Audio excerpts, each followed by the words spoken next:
चलिए आज हम बात करते हैं हीट कैपेसिटी की।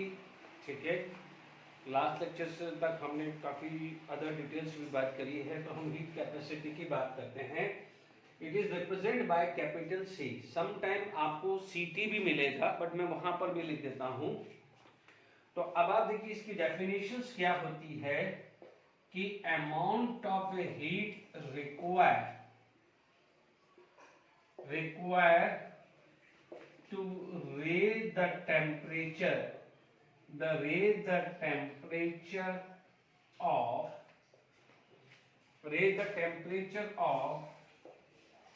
given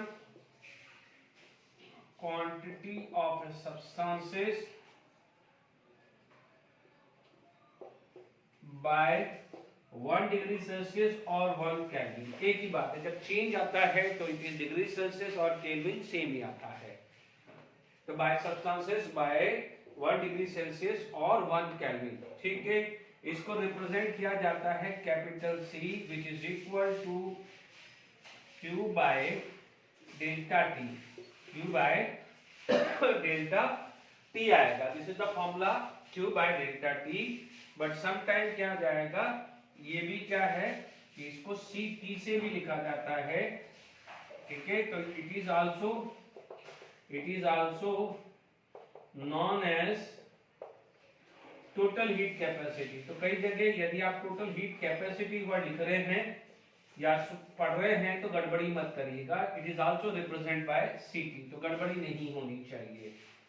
ठीक है, तो it is also known as total heat capacity भी CT से भी रिप्रेजेंट होता है। ठीक है, मैं ये लेके चल रहा हूं। ओके, तो इसका मतलब ये आपके पास आ गया है। आप देख लीजिए, चेंज आपका 1 है तो it is equal to amount of heat required.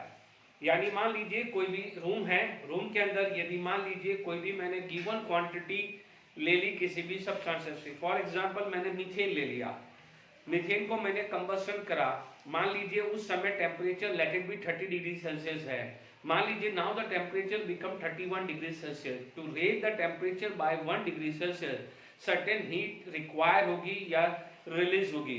ठीक है, तो उसे क्या बोला जाता है, हीट कैपेसिटी। ठीक है, अब आप देखिए यहां तक क्लियर हो गया है हीट कैपेसिटी। प्लीज ध्यान दीजिएगा, हीट जो है this is extensive quantity and this is the temperature, it is the intensity quantity। तो ध्यान दीजिएगा जो हीट कैपेसिटी है, ये क्वेश्चंस आएगा। Heat capacity is extensive properties, ये ध्यान रखने वाली बात है। This is the extensive properties. Okay, तो आई होप यहां पर समझ में आ गया है heat capacity is extensive properties. अब जो ये हीट कैपेसिटी है दो पार्ट में डिवाइड हो जाती है, क्योंकि आपने यहां पर क्या लिखा है, गिवन क्वांटिटी।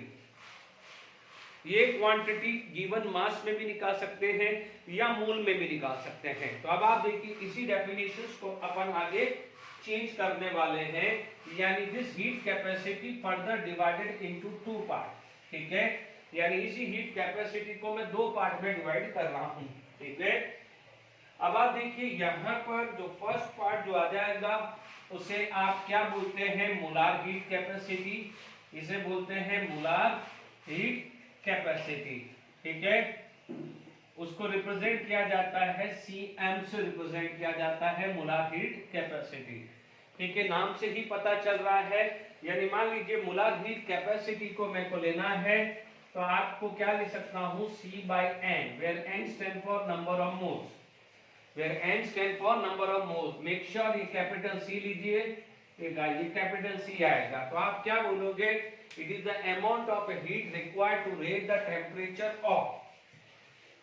अब आप देखिए यहां पर raise the temperature of, यहां पर एक स्टेटमेंट ऐड हो जाएगा 1 mole of substances by 1 degree Celsius.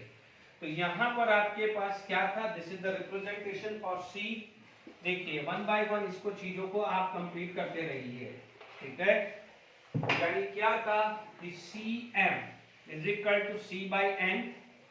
ठीक है, दिस इज C/N हो जाएगा। Is it clear to all of you, this is C/N होगा। तो अब आप देखो आपके पास क्या है कि Cm is equal to Q अब एन डेल्टा टी आ जाएगा, क्यू एन डेल्टा टी, क्योंकि सी क्या है, क्यू बाय डेल्टा टी है, तो ये रिप्रेजेंटेशन आपके पास आ गया है। Is it clear? अब आप देखिए इस क्यू को मैं लिख सकता हूं M, not M, N C M, M for molar है ना, M for molar delta T है ना। अब आप देखिए कई बार, अब आप फ्यूचर में ध्यान दीजिएगा कि बार बार ये एम नहीं लिखा जाता है। इन शॉर्ट आप यूनिट का ध्यान रखिए। जैसे मान लीजिए अभी मैंने यहाँ पर लिखा था unit of heat capacity, unit of heat capacity देखे हैं, ठीक है। तो आप देखिएगा सी की यूनिट क्या थी, क्यू बाय डेल्टा टी है ना।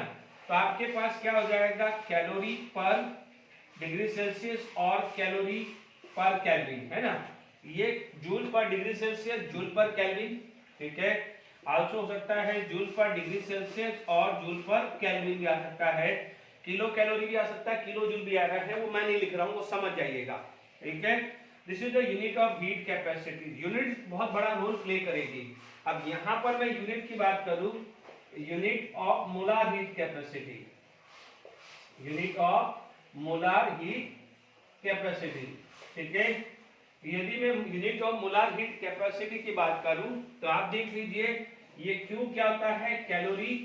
अब आप देखो मोल पर डिग्री सेल्सियस और कैलोरी पर मोल पर केल्विन है ना। कैलोरी की जगह जूल भी आ सकता है, यूनिट जूल भी आ सकता है, तो आप बोलोगे जूल पर मोल पर डिग्री सेल्सियस और जूल जूल पर मोल पर केल्विन भी आ सकता है, ठीक है ना। तो ये ध्यान रखना। तो जैसे ही आपको यूनिट देख के पता चल जाएगा जूल पर दिस, तो आप बोलोगे दिस यदि हीट कैपेसिटी। क्योंकि मान लीजिए आपको ये समझ में नहीं आ रहा है कि ये मोलार है या हीट कैपेसिटी है, तो unit will play a very important role, ठीक है। इसकी यूनिट में पर मोल आएगा, इसकी यूनिट में कोई पर मोल नहीं आएगा, ठीक है। तो यहां तक आपको क्लियर हो गया। चलिए यहां पर मान लीजिए मैं मोलार हीट कैपेसिटी की बात करूं तो यूनिट का भी रोल क्लियर हो गया है, ठीक है।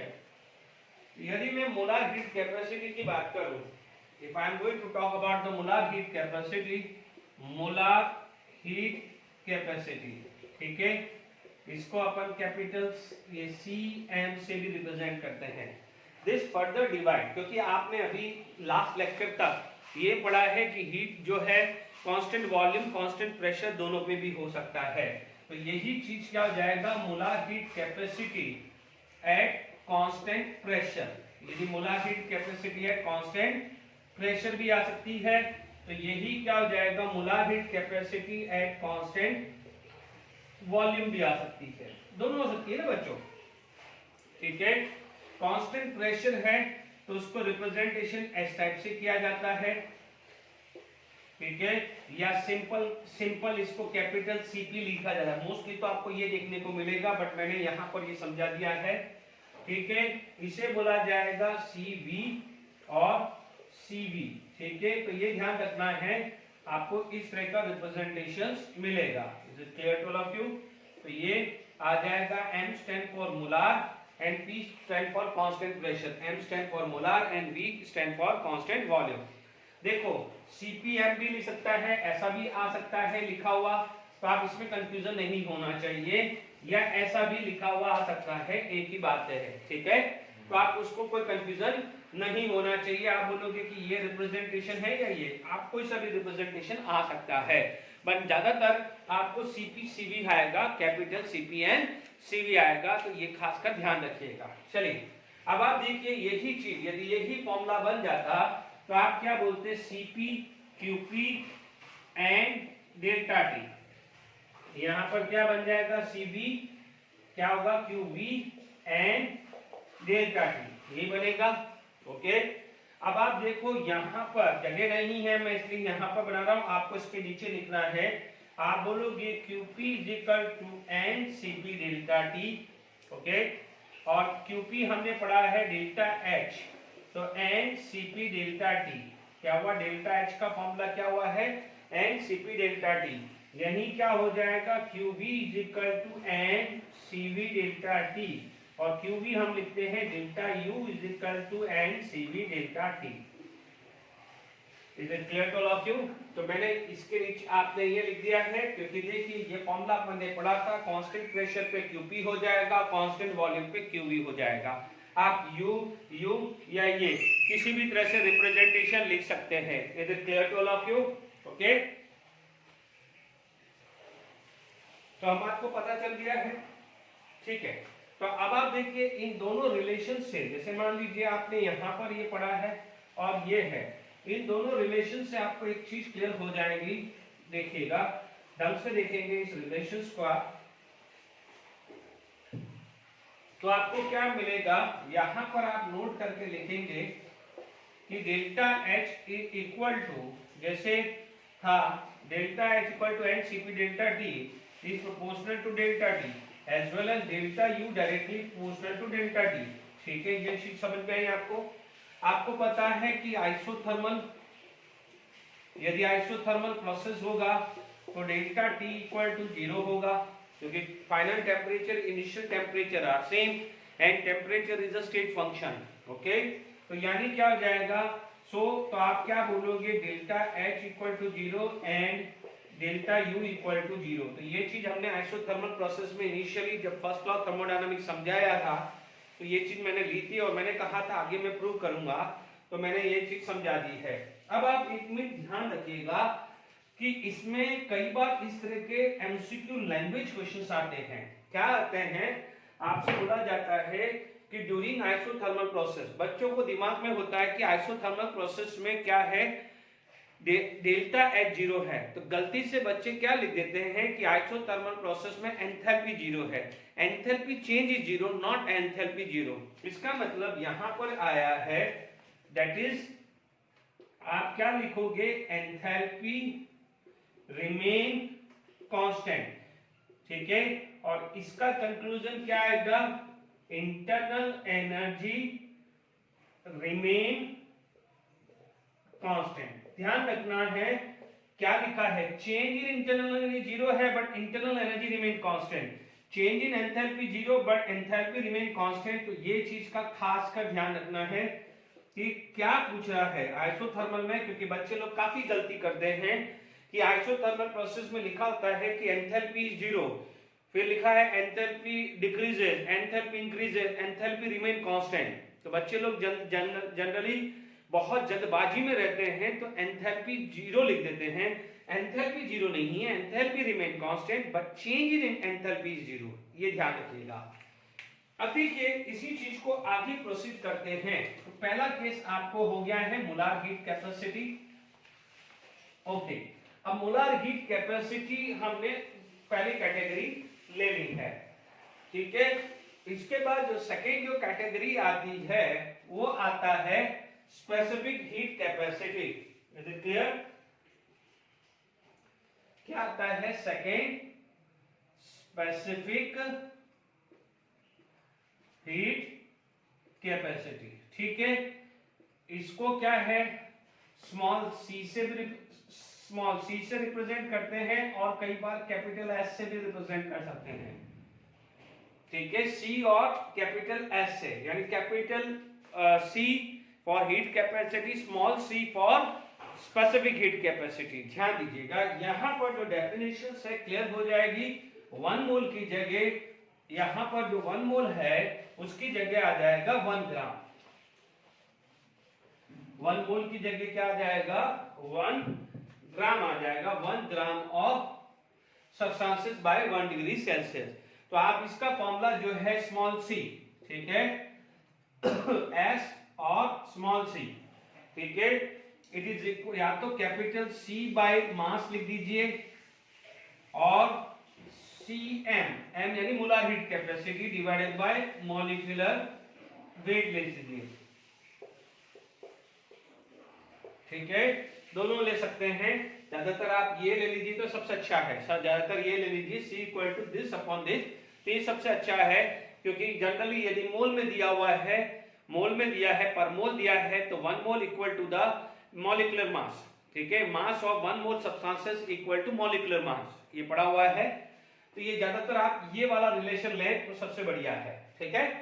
तो अब आप देखिए यहाँ पर small c is equal to Q by mass upon delta T ले रहे, ठीक है। ये स्मॉल c ले लिया मैंने, ठीक है, क्योंकि ज्यादातर क्या होता है बुक्स में आपको c या s मिलेगा, ठीक है।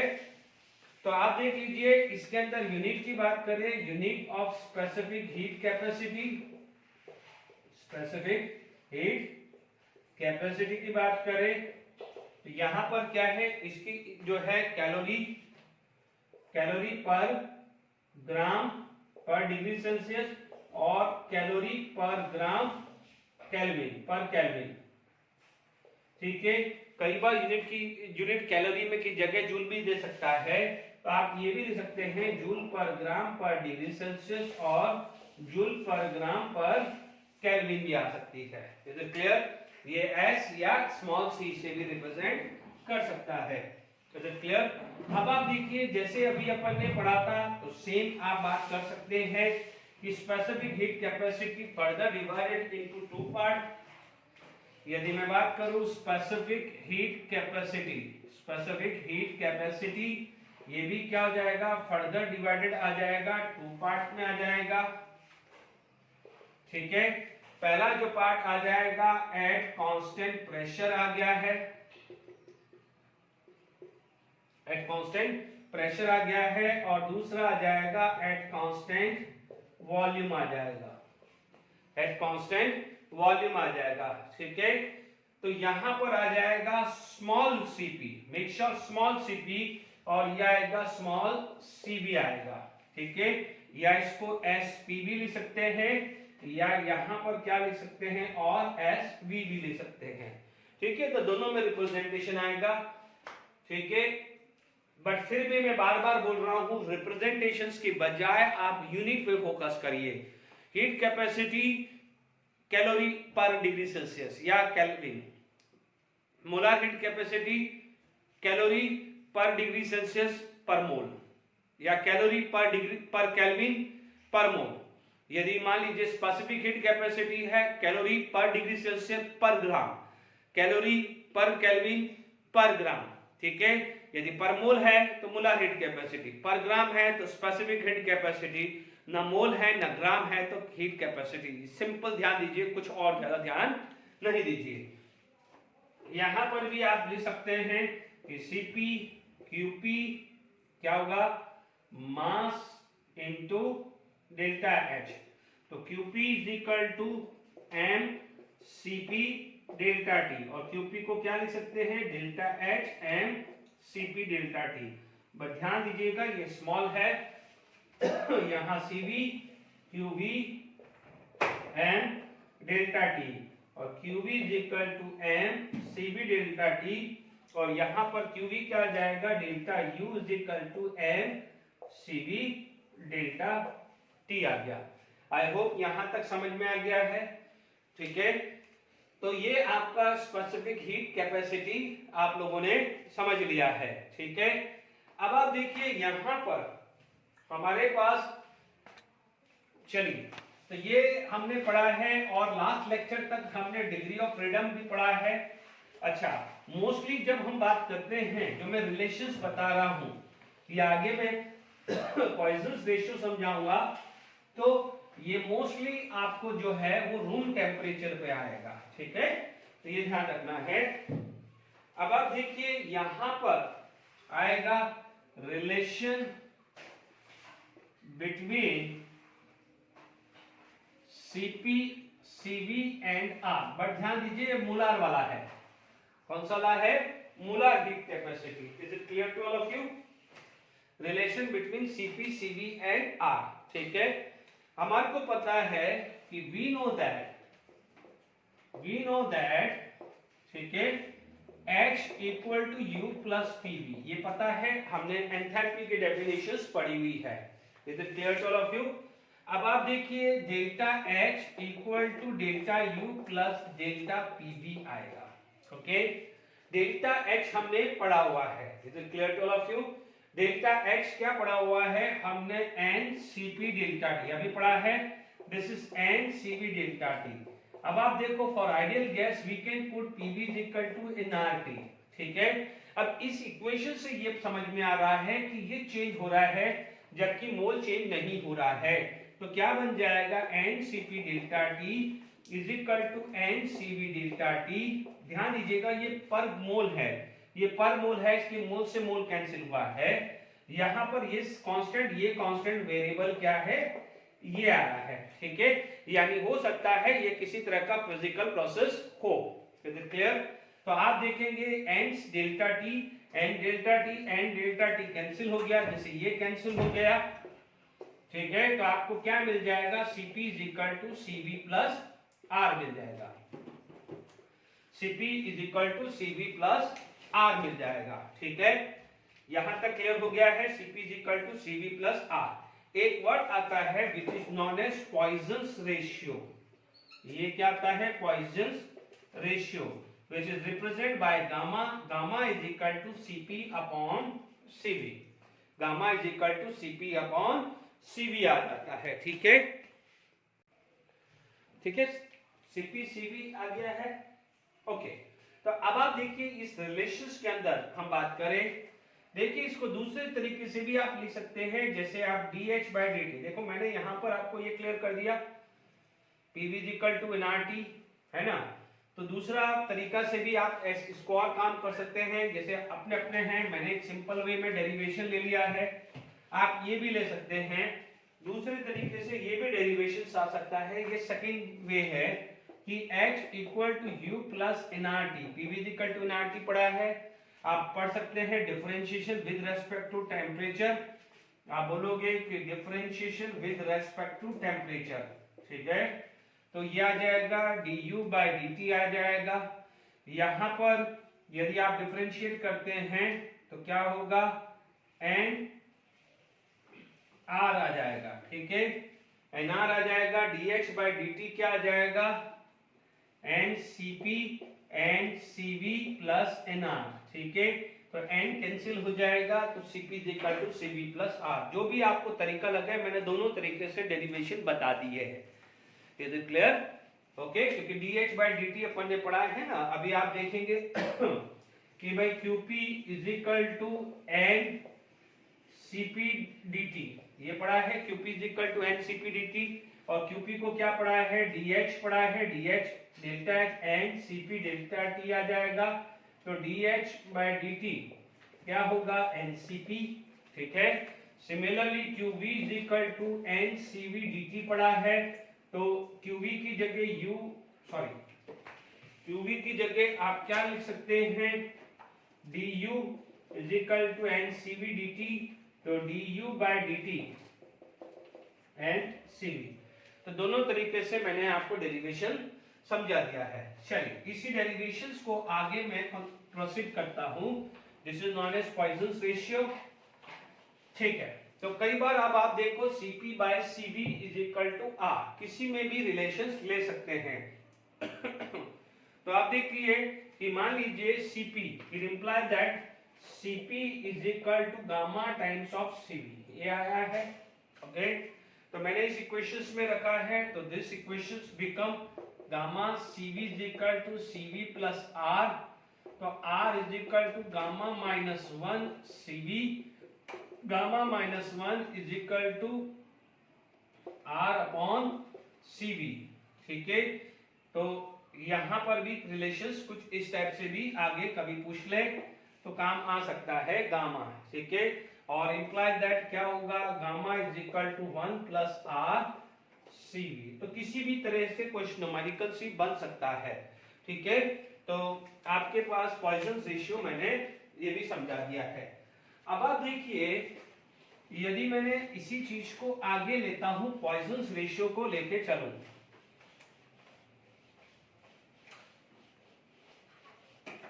ठीक है। तो आप देखिए यहां पर अपने पास आ गया है gamma.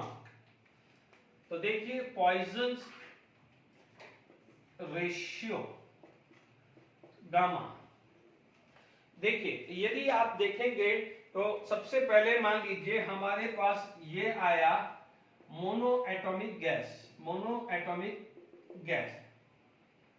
Okay, mono atomic gas के अंदर अपन ने E पढ़ा था F/2RT या nRT भी ले लीजिए पर देखिए, तो यहां पर हमारे पास जो इंटरनल एनर्जी था it is equal to F, देखिए यहां पर मैं लिख देता हूं इंटरनल एनर्जी, ठीक है, या पहले पॉइजन रेशियो ले लेते हैं। देखिए Cp is equal to Cv plus R, ये पड़ा हुआ है Cp is equal to Cv plus R। अब आप देखिए म्यू या U is equal to F/2 nRT, ठीक है, यानी n यानी मैंने पर मोल निकाला था, क्या निकाला था, 1 मोल के लिए F/2 R निकाला था ना पर मोल, फॉर क्या जाएगा एनर्जी पर मोल, है ना, फॉर n मोल कितना जाएगा, फॉर n मोल कितना हो जाएगा U is equal to F/2 nRT हो जाएगा, ये पड़ा हुआ है। ओके, अब आप देखिए कि मान लीजिए यहां पर क्या है डेल्टा U आ जाएगा, तो F/2 nR डेल्टा T आएगा, डन, ये रिलेशन आ गया। तो डेल्टा U क्या हुआ है, n Cv delta T is equal to F/2 nRT, ये रिलेशन आ गया। n से n कैंसिल, डेल्टा T से डेल्टा T कैंसिल, तो Cv is equal to F/2 R आया, यही हुआ डेरिवेशन, ठीक है, F/2 R आ गया है। तो अब आप देखिए यहां पर मेरे पास Cv is equal to F/2 R आ गया है, तो मैंने ये प्रूव भी कर लिया है, तो कोई बात नहीं, इसके बाद आप पॉइजन रेशियो ले लीजिए, ठीक है, Cv is equal to F/2 R, ध्यान दीजिएगा where F stand for degree of freedom, ठीक है। तो अब आप देख लीजिए मोनो एटॉमिक के लिए आप निकाल रहे हैं देखिए मोनो एटॉमिक के लिए टोटल डिग्री ऑफ फ्रीडम 3 था, कितना था, टोटल डिग्री ऑफ फ्रीडम 3 था। ओके, तो आपके पास Cv की वैल्यू कितनी आ जाएगी, 3/2 R, तो Cp क्या है, Cp की वैल्यू क्या हो जाएगा 3/2 R plus R, it implies that Cp की वैल्यू आ जाएगी 5/2 R, ठीक है। अब आप देखो गामा क्या आता है, Cp/Cv is equal to 5/2 R upon 3/2 R, तो गामा की वैल्यू आई 5/3, तो it implies that gamma is equal to 1.67 for monoatomic gas, for monoatomic gas it is 1.67, ठीक है। ये क्या हो सकता है, हीलियम, नियॉन, आर्गन एटसेट्रा, ठीक है। पर ध्यान दीजिएगा जब आप Cp/Cv निकाल रहे हैं तो रूम टेम्परेचर की बात करें, हाई टेम्परेचर वाला डिग्री ऑफ फ्रीडम नहीं लिखना है जब तक हाई टेम्परेचर स्पेसिफाई नहीं करे, और हाई टेम्परेचर पर डिग्री ऑफ फ्रीडम कैसे निकालते हैं लास्ट लेक्चर डिस्कस कर चुका हूं, तो आप उस चीज को ध्यान दीजिएगा, इसीलिए मैंने जनरल बना दिया है F। यदि कुछ भी स्पेसिफाई नहीं किया है तो नॉर्मल लेके चलना है, और मैक्सिमम केस में नॉर्मल ही आएगा, जेडब्ल्यू मींस नीट में नॉर्मल कंडीशंस आती हैं, एडवांस में हाई टेम्परेचर स्पेसिफाई किया जाता है, तो हाई टेम्परेचर है तो फॉर्मूला लगा दीजिएगा FV का, यानी वाइब्रेशनल डिग्री ऑफ फ्रीडम का 3n minus FT translation minus FR rotational, तो वो तो सिखाई दिया है मैंने लास्ट लेक्चर में, ठीक है। तो ये आपका आ गया है मोनोएटॉमिक का गामा 1.67, ठीक है।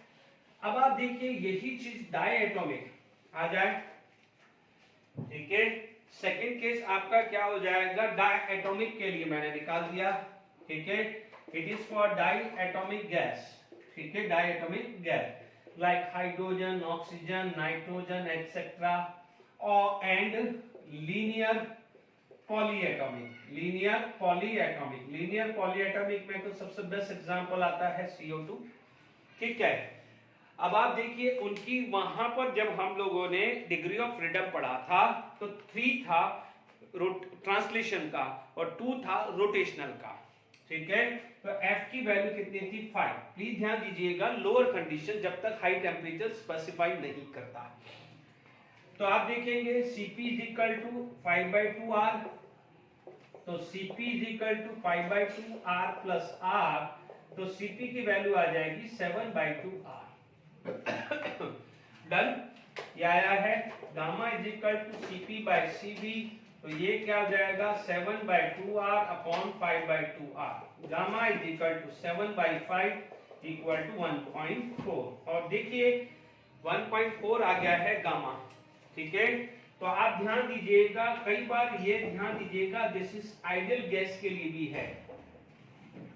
जनरली आइडियल गैस क्या होती है, परमानेंट गैस होती है, तो डायटोमिक। कई बार बोला है कि what is the value of gamma for ideal gas, और आपको यही नहीं पता है कि कौन सा है, तो प्लीज ध्यान दीजिएगा आइडियल गैस के लिए भी 1.4 है। तो ये क्लियर हो गया है गामा, ठीक है। इसके बाद आपका जो थर्ड कंडीशन जो आ जाती है वो आ जाती है non linear polyatomic, non linear polyatomic gas, non linear polyatomic gas. तो बहुत सारी है, लाइक अमोनिया आ गया है, CH4 एटसेट्रा आ गया, ठीक है। बस ध्यान दीजिएगा कि यहां तक फिर भी चला जाता है। F की वैल्यू यहां पर बात करें तो देखिए, या देखिए F की वैल्यू बात करें, ठीक है। तो यहां पर अपना जो वैल्यू है वो चेंज होने वाला है।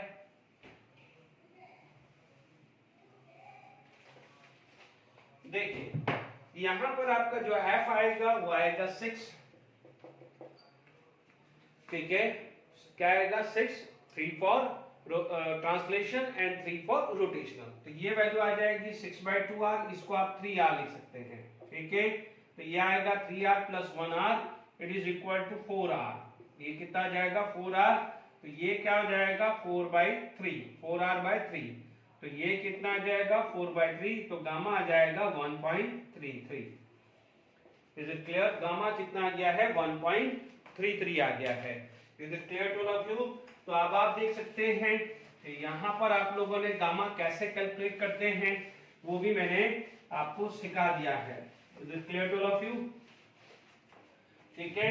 तो आपके पास क्या है, मोनो एटॉमिक गैस, ठीक है। आपके पास diatomic gas and linear polyatomic gas, ठीक है।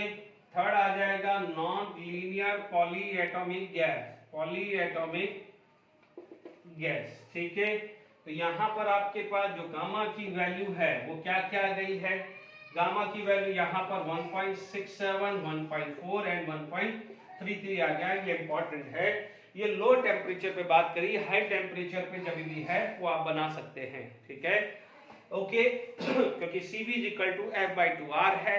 F निकालना मैंने लास्ट में सिखा दिया है, बट ज्यादातर ये पूछा जाता है इसलिए मैंने लिख दिया है, बट पूछ लें तो अपन कर सकते हैं न्यूमेरिकल, ठीक है। तो मैंने यहाँ पर आपको दिया है, कुछ क्वेश्चंस अपन कर लेते हैं न्यूमेरिकली, फिर आगे बात करेंगे। चलिए हीट कैपेसिटी पे बेस्ड क्वेश्चंस कुछ न्यूमेरिकल्स कर लेते हैं कि 5 moles of oxygen is heated at a constant volume from the 10 degree Celsius to 20 degree, what will be the change in internal energy. ध्यान दीजिएगा इंटरनल एनर्जी। तो हमारे पास क्या आता है, delta U = NCV delta T। Done. आपके पास मोल भी है, चेंजिंग टेम्परेचर है, हमें Cp ढूंढना है, गिवन है Cp, ठीक है। तो वी नो दैट Cp = देखिए Cp = Cv + R, या मैं बोलूं Cv = Cp - R। Cp दिया है दिस, और ये देखो R की वैल्यू आप ले सकते हैं 2 कैलोरी पर मोल पर केल्विन, ठीक है। क्योंकि 1.987 है तो उसका अप्रोक्सीमेट 2 ले लीजिए, ठीक है। तो हमारे पास कितना जाएगा 5.03 कैलोरी पर मोल पर केल्विन। ध्यान दीजिएगा मैंने आपको क्या समझाया था कि आपको पता कैसे चलेगा, आपको यूनिट देखिए पर मोल है, ठीक है। तो पर मोल है तो मोल से मल्टीप्लाई करें, पर ग्राम है तो मास से मल्टीप्लाई करना था, याद आ रहा है, ठीक है। तो n कितना है 5 दिया हुआ है, अब तो आसान हो गया है 5.03। डेल्टा T कितना है 20 - 10, 20 - 10 it is equal to this. गलती मत कर देना कि अब इसको ये 10 निकाल के केल्विन में करो, ये गलती मत कर देना क्योंकि ये चेंज है नॉट टेम्परेचर। तो आप देखेंगे कि सपोज कोई बच्चा बोलेगा कि क्यों, आप देखेंगे 20 है तो 20 को 273 ऐड करोगे तो ये 293 हो गया, और ये 283, तो 293 - 283 वो भी 10 आ रहा है। इसलिए जो चेंज है वो डिग्री सेल्सियस हो या केल्विन हो वो सेम ही होता है। तब आप देख लीजिए ये आ गया है 5 ये क्या हुआ 5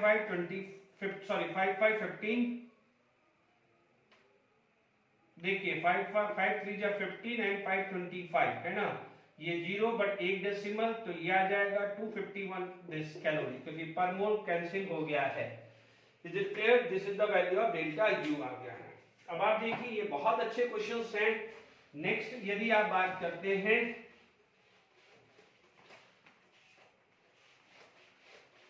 देखिए नेक्स्ट न्यूमेरिकल्स अपन देखते हैं, तो आप देखेंगे कि gas expand from 3 decimeter cube to 5 decimeter cube against the constant external pressure of 3 atmosphere. The water during the expansion is used to heat 10 mole of water at a temperature 298 Kelvin. Calculate the final temperature of water. देखिए यहाँ पर Cv लिखा हुआ है, but आपको लिखा होता है स्पेसिफिक हीट कैपेसिटी या मोलर हीट कैपेसिटी। ध्यान दीजिएगा, water is not a gas, water is not a gas. तो कल को यदि लिखा हो कि specific heat capacity of water या molar heat capacity of water, तो सेल्फ अंडरस्टूड वो सीवी है। Is it clear? तो यहां पर आपके पास क्या हुआ है कि ध्यान से समझ लीजिए कि यहां पर हीट यूज हुई है, ठीक है, और वो हीट ने क्या करा है, वर्क डन में काम कर लिया है। बिकॉज हम फर्स्ट लॉ थर्मोडायनामिक में भी पढ़ा है कि heat and work are interconvertible. तो यहां पर आपके पास क्या आ गया है कि Q is equal to W, यहां पर आपके पास आ गया है Q is equal to W, यहां पर Q आ जाएगा NCV डेल्टा T और वर्क डन आ जाएगा माइनस P डेल्टा V। ये फॉर्मूला भी पढ़ा हुआ है, ये भी है, but this equal to this according to this questions, not according to any law. ये ध्यान दीजिएगा, it is given in questions, given in question दिया हुआ है कि क्वेश्चंस के अंदर गिवन है। और आपने ये भी पढ़ा है कि अभी पढ़ा है हीट कैपेसिटी पढ़ा है, ठीक है। अब आप देखिएगा इसको ले क्या, बट ध्यान दीजिएगा यहाँ पर ग्राम है, पर ग्राम है, तो मैं यहाँ n नहीं ले सकता, मेरे को m लेना पड़ेगा। ध्यान दीजिएगा, इससे पहले वाले न्यूमेरिकल के अंदर पर मोल था, इसलिए n से मल्टीप्लाई किया है। दिस इज पर ग्राम है तो मास से मल्टीप्लाई करूंगा, क्योंकि देख लीजिए ये यूनिट क्या है, चेक कर लीजिए, ये यूनिट क्या है, ये ग्राम और ये केल्विन, केल्विन केल्विन ग्राम ग्राम कैंसिल, तो वर्डन की यूनिट जूली तो आती है, आई बस में। तो प्लीज इस चीज को ध्यान दीजिएगा, ओके। तो आपके पास ये आ गया है m, मास कितना दिया है, 10 मोल दिया है। तो अब आप देख लीजिए कंफ्यूज करने के लिए, देखिए यहाँ 10 मोल दिया है, यहाँ पर ग्राम दिया है, तो आपको क्या करना पड़ेगा, यहाँ 180 लेना पड़ेगा, because 10 mole equal to 180 gram because molecular mass of a water is 18. Okay, तो Cv की वैल्यू कितनी है 4.184, डेल्टा T हम निकाल लेते हैं माइनस P, P वर्डन कितना है 3 एटमॉस्फेयर इनटू 5 माइनस 3, क्योंकि आपको पता है decimetre cube is equal to litre, 1 decimetre cube is equal to 1 litre, ठीक है, and 1 litre atmosphere is equal to 101.3 joule.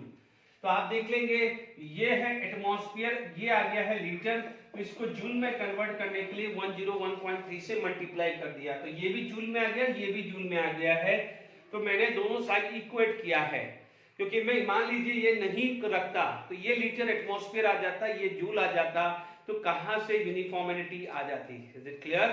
तो मैंने ये भी जूल में रखा, देख लीजिए जूल को लाने के लिए मास से मल्टीप्लाई किया और डेल्टा टी से मल्टीप्लाई किया है। अब आप देखिए इसके अंदर आप देखेंगे तो 2 इंटू 5 माइनस 3 है, तो 2 इंटू 3 इंटू 101.3 ये आ गया है, डिवाइडेड बाय 180 डिवाइडेड बाय 4.184, ये वैल्यू आ रही है 0.80, यानी यहां पर डेल्टा टी की वैल्यू आ रही है माइनस 0.807, कितनी आ रही है, माइनस 0.807 आ रही है। Is it clear to all of you? और कितना दिया है 290, तो डेल्टा टी क्या हो जाएगा, T2 minus T1 is equal to 0.807, ठीक है। तो अब आप देखिए यहां पर minus P delta V, okay, minus P delta V आ रहा है।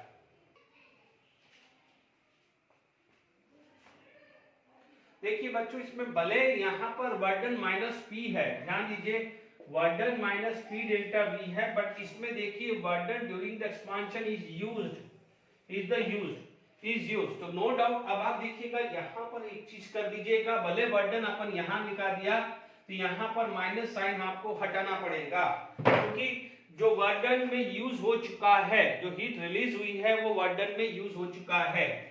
तो यहाँ पर T2 आ जाएगा, कितना इनिशियल है 290, ठीक है, उधर गया तो प्लस 0.807, तो यह आ जाएगा 290.807, तो अप्रोक्सीमेट आप लिख सकते हो 291 के आसपास लिख सकते हो केल्विन। Is it clear?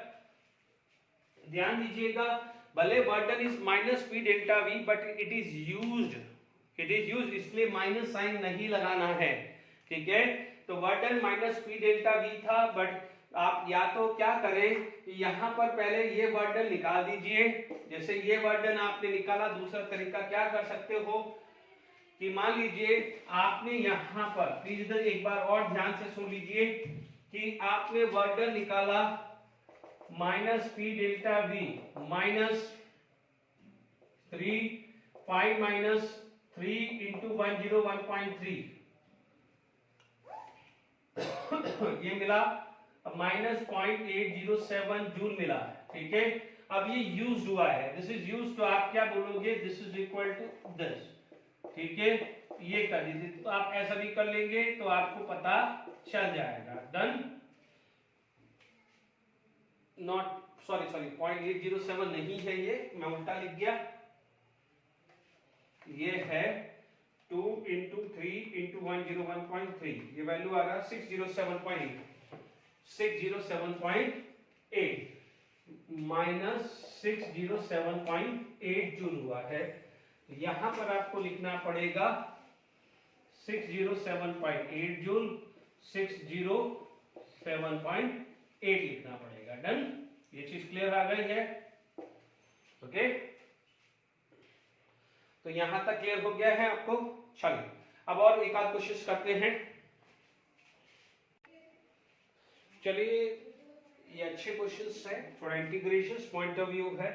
आपको ये क्वेश्चन स्टार्ट करने से पहले आपको ये क्लियर होना चाहिए कि integration of x dx equal to x n+1 divided by n+1 होता है। तो ये प्रॉपर्टीज आपने बेसिक मैथमेटिक्स में पढ़ा होगा, तो इसी पे बेस्ड है, ठीक है। दोनों में यही क्वेश्चंस है, अच्छा क्वेश्चंस है, तो अपन मैंने अलग से और मतलब डिफरेंट टाइप का है, ये डिफरेंट टाइप का जो ऑर्थोडॉक्स नहीं है, ठीक है। अब देखिए यहाँ पर आप सॉल्यूशंस बात करें तो देखिए आपके पास दिखा है Cp की वैल्यू 80 क्यूब, हमने पढ़ा है कि Q is equal to Qp is equal to NCp dt, ठीक है। NCp dt पढ़ा हुआ है, N की वैल्यू दिया हुआ है, N ले लेंगे, Cp की वैल्यू दिया हुआ है ATQ dt, ठीक है। अब आप देखिए आपको Qp चाहिए यानी स्मॉल के लिए है, तो आप देखेंगे यहां पर हो जाएगा इंटीग्रेशन, ठीक है। तो यानी क्या हो जाएगा, टोटल हीट जो है वो यदि आपको निकालना है तो इसका क्या हो जाएगा, इंटीग्रेशन हो जाएगा। ध्यान दीजिएगा टोटल हीट, बट ध्यान दीजिएगा ये आएगा, लोअर लिमिट है 3K और अपर लिमिट है 5K, लोअर लिमिट है 3K, अपर लिमिट है 5K, यानी आप 3 और 5 लिख सकते हैं, K हटा दीजिए। यहां पर आप देख लीजिए x की पावर n, तो आपके पास क्या आ जाएगा Q, ठीक है, Qp लिख दीजिए भले, यहाँ पर Na तो कॉमन है, तो ये आ जाएगा T3 dt आ जाएगा और 3 से 5 आ गया, ओके। तो Qp की वैल्यू आई है Na, तो ये क्या हुआ है T की पावर 4/4, ठीक है, अपर लिमिट 5 एंड 3, तो हमेशा क्या होता है upper limit minus lower limit होती है, ठीक है।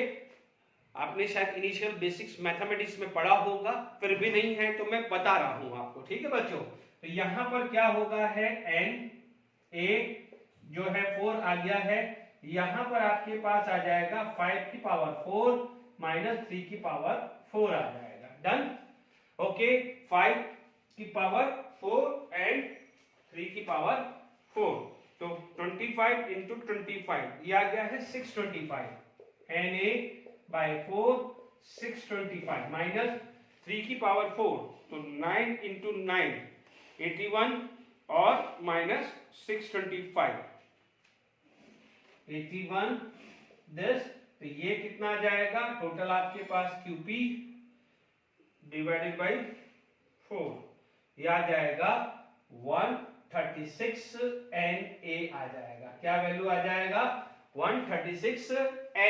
तो आंसर आ गया है, ठीक है, आपको मैंने ये समझा दिया है।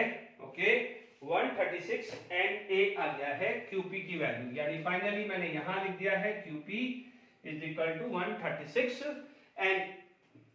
सिमिलरली इसी टाइप का क्वेश्चन है, उसमें लिया हुआ है CP, ठीक है, CP आपको दिया है 24 प्लस 0.006 T दिया है। डेल्टा H निकालना है, because delta H equal to QP।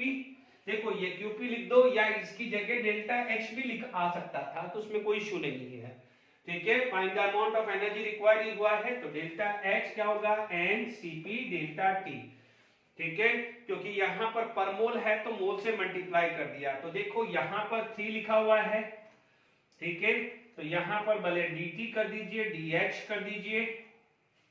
Okay, तो यहाँ पर आपके पास क्या आ जाएगा CP, तो 24 प्लस 006 T ये ब्रैकेट में और ये dt कर दिया, ठीक है, यानी ये इंटीग्रेशन कर दिया तो इंटीग्रेशन ऑफ dH आ गया है। Is it clear?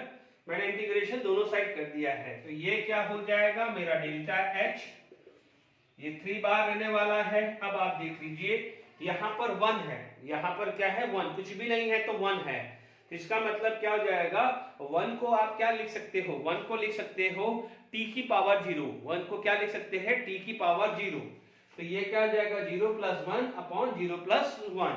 तो यहाँ पर क्या आ जाएगा, देखिए ये ब्रैकेट क्लोज हुआ, देखिए यहाँ पर आपका लिमिट क्या है 27 प्लस 927, तो 27 को आप लिख सकते हो 300 केल्विन, 927 को आप लिख सकते हो 1200 केल्विन, क्या लिख सकते हो 927 को 10, ठीक है, ये आ जाएगा 24,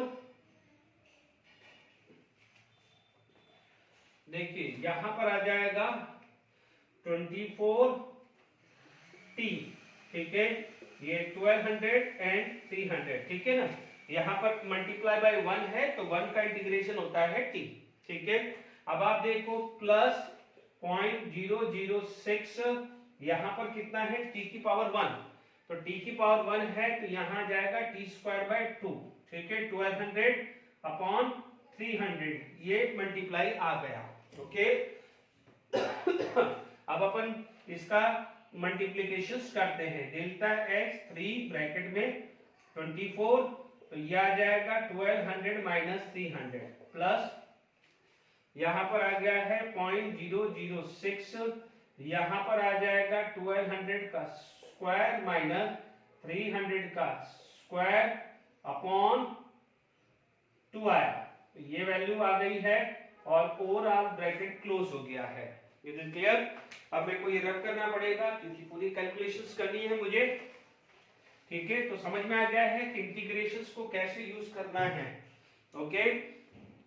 तो ये आ गया 1200 माइनस 300, ये 9 आ जाएगा, तो delta H 3 bracket close 24 into 900, 24 into 900। अब आप देख लीजिए 1200 का स्क्वायर माइनस 300 का स्क्वायर, ठीक है, 12 इंटू 12, तो ये आता है 144, है ना, माइनस 9 ये आएगा 135, ये कितना जाएगा 135, ठीक है ना, मतलब ये मैंने 12 ले लिया, ये 100 को बाहर ले लिया, तो यहाँ पर 3 ले लिया, तो 12 का स्क्वायर 144, 3 का स्क्वायर कितना हुआ है 9, ठीक है, तो मेरे पास कितना आ गया है 135, ठीक है, तो मैं पहले तो 135 लिख दूं, 0.006 पावर अपॉन 2 लिख दूं, क्योंकि ये 2 यहाँ रख दिया है, ये क्या है 100 का स्क्वायर कितना है 10 की पावर 4, इनको सॉल्व करते हैं, ठीक है, तो 135 into 0.06 into this divided by 2। ये वैल्यू आ रही है 4050। ठीक है, ये वैल्यू कितनी आ रही है 900 इंटू 24, ये वैल्यू आ रही है 21600 प्लस 4050। ठीक है, इंटू 3 और इसको मल्टीप्लाई कर रहा हूं इंटू 3, ये वैल्यू आ रही है 76950। तो टोटल आ रहा है ये कितना आ जाएगा जून में। तो this is the right answer. ठीक है, तो मैंने डिफरेंट प्रोफाइल के मैंने क्वेश्चंस कर लिया है। ठीक है, अब मैं आपको समझा देता हूं कि बॉम्ब कैलोरीमीटर समझा देता हूं कि जिससे हम डेल्टा यू फाइंड आउट करते हैं। ठीक है,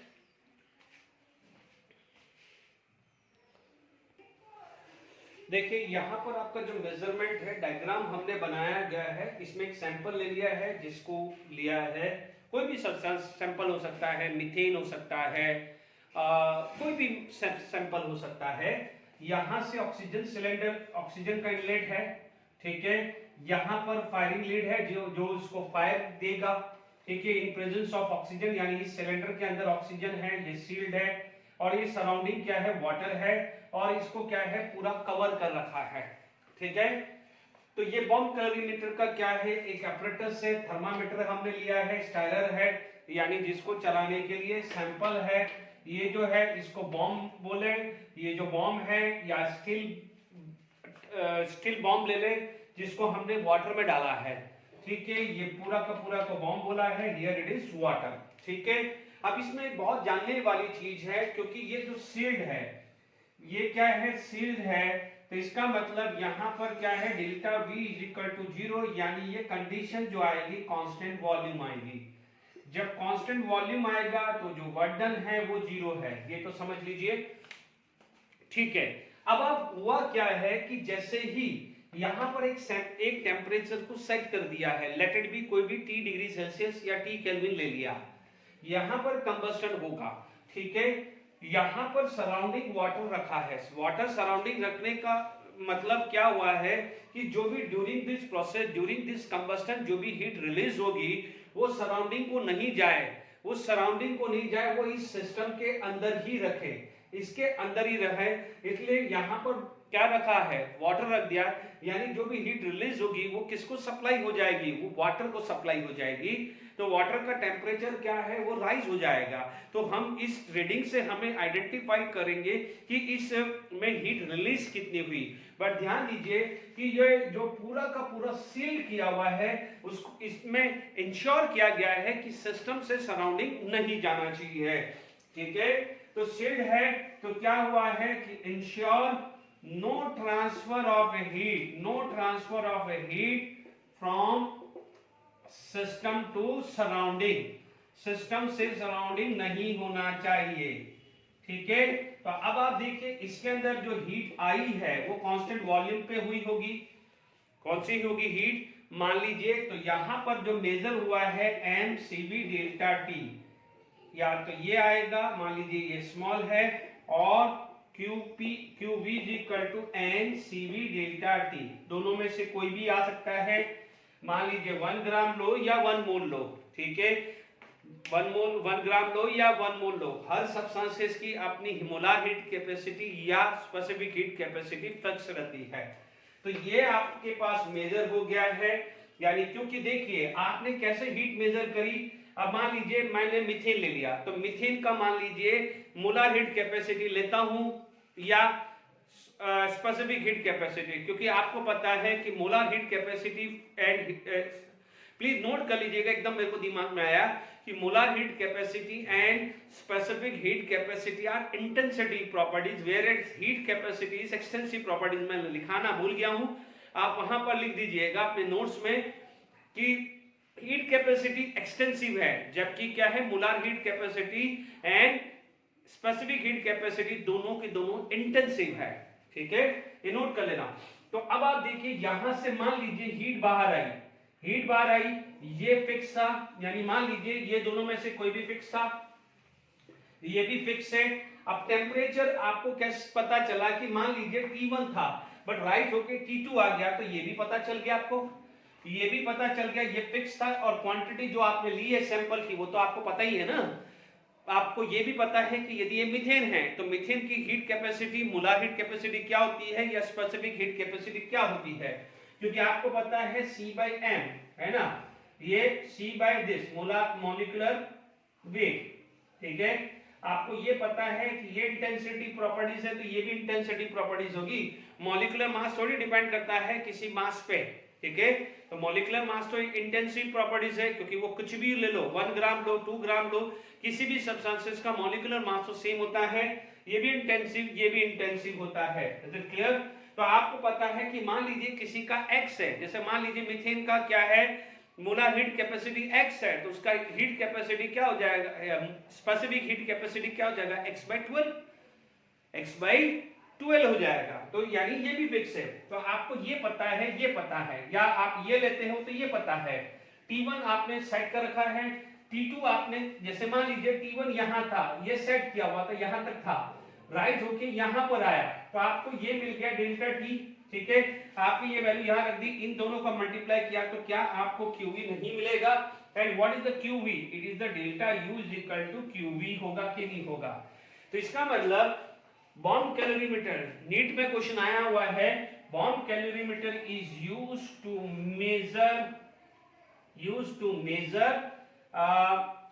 मेजर डेल्टा U। ध्यान दीजिए कैसे मेजर किया है वो आपको समझ में आ गया है, क्योंकि आपने ये सील्ड किया हुआ है, इंश्योर किया है कि सिस्टम से सराउंडिंग के अंदर हीट नहीं जाए, यानी जहां पर जो भी कंबस्टन हुआ, मीथेन का combustion in presence of air हुआ, हीट रिलीज हुई, वो हीट किसको ट्रांसफर होगी, वाटर क्या होगा, हीट अप होगा। तो इसका टेम्परेचर आपको आइडेंटिफाई कर पाओगे। मान लीजिए T1 था, वो T2 पे जाके रुक गया, डेल्टा T मिल गया। जैसे अभी एग्जांपल दिया था कि वाटर का हीट कैपेसिटी 4.184 था पर ग्राम, तो आपने यदि ये पता है 4.184, तो ये आपको मास पता चल गया। इस तरह से सारी कैलकुलेशंस कर सकते हो, ठीक है। मैंने वाटर का लिया है, बट यहाँ पर सब्सटेंसेस है तो हम इसकी हीट निकाल सकते हैं, तो कुछ भी आप उसका चेंज कर सकते हो। तो इन शॉर्ट बॉम्ब कैलोरीमीटर से आपने डेल्टा U फाइंड आउट किया है। अब आप देखो दूसरा आता है डेल्टा H, ठीक है बच्चों। डेल्टा H में बहुत ज्यादा फर्क नहीं होता। डेल्टा H में क्या होता है, इसी चीज को ओपन कर दो, यही चीज जैसे ऐसा चीज है तो उसको ओपन कर दो, और कोई भी प्रोसेस, कोई भी केमिकल रिएक्शन, कोई भी फिजिकल प्रोसेस ओपन एयर में होगी, वो क्या होगी, कांस्टेंट प्रेशर। सिंपल है। मान लीजिए, जैसे मान लीजिए कोई भी एक कप ले लिया मैंने, उसके अंदर कोई रिएक्शंस करवा रहा हूं, ठीक है। मान लीजिए यहां पर मैंने एक ओपन कप ले लिया, ठीक है। जैसे मान लीजिए कोई ओपन कप है, मान लीजिए पॉलीस्टाइरीन का कप ले लिया है ना, पॉलीस्टाइरीन कप ले लिया, ओके। अब मान लीजिए इसके अंदर, मान लीजिए मेरे पास कोई आ गया है, यह रिएक्शंस हो रही है, ठीक है। यहां पर मैंने ले लिया है रिएक्शन मिक्सचर ले लिया, ठीक है। ध्यान दीजिए तो ओपन वेसल रखना है, ठीक है। यहां पर आपने टेम्परेचर मेजर कर लिया, ठीक है। ये टेम्परेचर थर्मामीटर ले लिया आपने, ये थर्मामीटर है, ठीक है। आपने रिएक्शन में ले लिया है। अब आप देखिए इसके अंदर आप मेजर करेंगे, ठीक है। आपको पता है कि यदि देखिए सेकंड क्या आ जाएगा आपका delta H measurement. Delta H measurement यदि आप देखेंगे कि एक्सोथर्मिक है, तो एक्सोथर्मिक होगा तो इसका मतलब क्या होगा, हीट रिलीज होगी। क्या होगी, हीट रिलीज होगी। हीट रिलीज होगी तो QP की वैल्यू क्या हो जाएगी, नेगेटिव। QP नेगेटिव होगा तो डेल्टा H QP होता है, ये पड़ा हुआ है, तो डेल्टा H की वैल्यू भी क्या होगी, नेगेटिव होगी। मान लीजिए यहां एंडोथर्मिक है, एंडोथर्मिक है तो क्या हुआ, हीट एब्जॉर्ब होगी। हीट क्या होगी, एब्जॉर्ब होगी।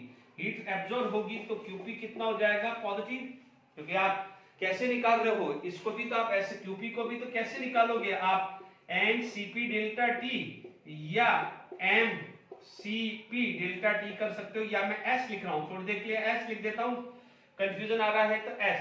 ये स्पेसिफिक हीट कैपेसिटी, ये मोलार हीट कैपेसिटी, तो इससे तो निकालते हो आप। आपने देखा है टेम्परेचर चेंज देखा, ये दोनों कांस्टेंट था, इसके हिसाब से QP नेगेटिव आया है तो आप बोलोगे हीट रिलीज, और इसके हिसाब से पॉजिटिव आया तो हीट एब्जॉर्ब हुआ है। क्योंकि ओपन वेसल है, वेसल क्या है, ओपन वेसल है, तो ओपन वेसल क्या होता है, एट कांस्टेंट प्रेशर या एट कांस्टेंट एटमॉस्फेरिक प्रेशर होता है। और मान लीजिए हीट एट कांस्टेंट प्रेशर को आप क्या बोलते हो, डेल्टा एच। तो यहाँ पर डेल्टा एच क्या आ जाएगा, पॉजिटिव। तो आप क्या बोलोगे, ये भी कैलोरीमीटर है, ये भी क्या है, कैलोरीमीटर है। तो आप यहाँ पर बोलोगे delta H is measure by calorimeter eight constant pressure. तो आप बोलोगे, इससे बोलोगे कैलोरीमीटर एट कांस्टेंट प्रेशर, या आप इसको क्या बोल सकते हैं, ओपन, है ना, वो क्या मेजर करता है, डेल्टा एच मेजर करता है। ठीक है तो ये समझा दिया है। मोस्ट इंपॉर्टेंट है बॉम्ब कैलोरीमीटर। ध्यान दीजिएगा, बॉम्ब कैलोरीमीटर जहां भी वर्ड आ गया तो समझ लीजिएगा वो डेल्टा यू के बारे में बात कर रहा है। ठीक है, इससे रिलेटेड एक क्वेश्चन कर लेते हैं, फिर वाइंड अप करते हैं। देखिए एनसीईआरटी का क्वेश्चन है, मैं शॉर्ट फॉर्म में लिखा है कि the 1 gram of A graphite on combustion will give CO2 at 298 Kelvin. ठीक है, the temperature is changes from 298 Kelvin to 298 Kelvin. ठीक है, तो calculate delta at 298 Kelvin and 1 atmosphere if the heat capacity of the bomb calorimeter is this. तो ध्यान दीजिएगा यहाँ पर क्या लिखा है, हीट कैपेसिटी। देखिए लैंग्वेज पे ध्यान चाहिए। ठीक है, आपको क्या है, heat capacity bomb calorimeter. Bomb calorimeter में क्या था, कांस्टेंट वॉल्यूम था। ठीक है, तो ध्यान दीजिएगा ये Cv है, तो ये 20.7 किलो जूल पर केल्विन है। ध्यान दीजिएगा, this is for 1 gram, this is for 1 ग्राम, क्योंकि ग्रेफाइट मास 1 ग्राम दिया गया है। ठीक है, आप ध्यान दीजिएगा, जब भी डेल्टा एच निकालते हैं इट इज फॉर 1 मोल पर मोल। जब भी यूनिट देखेंगे डेल्टा एच या डेल्टा यू की, वो पर मोल आती है। ठीक है, तो आप ध्यान दीजिए, क्योंकि केमिकल रिएक्शंस है तो 1 मोल के हिसाब से बात करनी पड़ेगी। तो सबसे पहले आप क्या करिए, डेल्टा यू निकाल दीजिए, क्योंकि आपको पता है यहाँ पर मास नहीं है, यहाँ पर मास नहीं है। तो आपका फॉर्मूला क्या बन जाएगा, सबसे पहले देखिए, यही फॉर्मूला क्या होता, ये होता Cv, ये होता Qv upon delta T. Yes और no, this is the heat capacity, heat capacity, heat required by this. क्योंकि मैंने V इसलिए ले लिया है बॉम्ब कैलोरीमीटर, तो उसको Qv लेना पड़ेगा। ये वैल्यू क्या हो जाएगा, Qv इज इक्वल टू आपके पास Cv डेल्टा टी आ गया है। Cv की वैल्यू 20.7, डेल्टा टी आ गया 299 माइनस 298, तो ये आ जाएगा 20.7 किलो जूल आ गया है। बट दिस इज फॉर 1 ग्राम, ये Qv है, ये Qv क्या है, फॉर 1 ग्राम आया। ठीक है, अब मान लीजिए आपके पास मान चाहिए 1 मोल, तो फॉर 1 मोल कितना आ जाएगा, Qv is equal to 20.7 into 12, but अब यूनिट आ जाएगी किलो जूल पर मोल। ठीक है, ये थी किलो जूल पर ग्राम, ये क्या थी, किलो जूल पर ग्राम, या तो आप इसको लिख दो किलो जूल पर ग्राम था, क्योंकि यहाँ पर लिखा हुआ है कि जो भी ये चेंज आया है इट इज फॉर 1 ग्राम। ठीक है, तो अब आप देख लीजिए, कैलकुलेट कर सकते हैं, 20.7 into 12, ये आ गया है 248.4 किलो जूल पर मोल। तो ये बन जाएगा आपका डेल्टा यू, क्योंकि Qv is equal to delta U, बहुत देर से मैं बता रहा हूं। ओके, तो ये भी क्लियर हो गया। बट अपन को डेल्टा यू नहीं निकालना है, अपन को डेल्टा एच निकालना है। बहुत अच्छा क्वेश्चन है। अब आप देखो, delta H equal to delta U plus delta NRT है, where delta n stand for number of moles of gaseous product. gaseous product कितना है, 1 minus gaseous reactant, graphite is a solid, तो gaseous reactant भी यहाँ पर 1 है, तो delta n की वैल्यू 0, तो delta h is equal to delta u आ गया। तो जब डेल्टा h भी डेल्टा u के इक्वल आ गया, तो आपका डेल्टा h आ जाएगा 248.4 किलो जूल पर मोल। यूनिट का खास ध्यान रखिएगा। Is it clear? कोई बच्चा बोलता है कि सर मुझे नहीं करना, तो फिर ध्यान रखना, फिर आपको वहां पर जो यूनिट थी 20.7, that is the kilo joule per gram. तो जब भी आप एग्जाम में जाएं, सब्जेक्टिव एग्जाम या एमसीक्यू में, तो यूनिट का बहुत बड़ा रोल है थर्मोडायनामिक में। हाँ, आप चाहते हो कि 20.7 रखें, तो ध्यान दीजिएगा वो किलो जूल पर ग्राम रखना पड़ेगा, तो यहाँ भी किलो जूल पर ग्राम ही आएगा। आप बोलोगे बट मान लीजिए एमसीक्यू में ऑप्शन लिखा हुआ है इन किलो जूल पर मोल, तो फिर आपको फिर ये रखना पड़ेगा। दोनों सही है, ये ध्यान रखिए, मैं मना नहीं कर रहा हूं, बट थोड़ा यूनिट काफी रोल है। किलोजूल पर ग्राम में मांगा तो 20.7 रखना है, किलोजूल पर मोल में करा तो फिर 12 से मल्टीप्लाई करना पड़ेगा। डन, तो देखिएगा, ठीक है। चलो आज के लेक्चर के लिए खत्म हुआ। हीट कैपेसिटी अपने आप में बहुत बड़ा अच्छा टॉपिक था। ओके, नेक्स्ट लेक्चर में बात करें। Till then enjoy.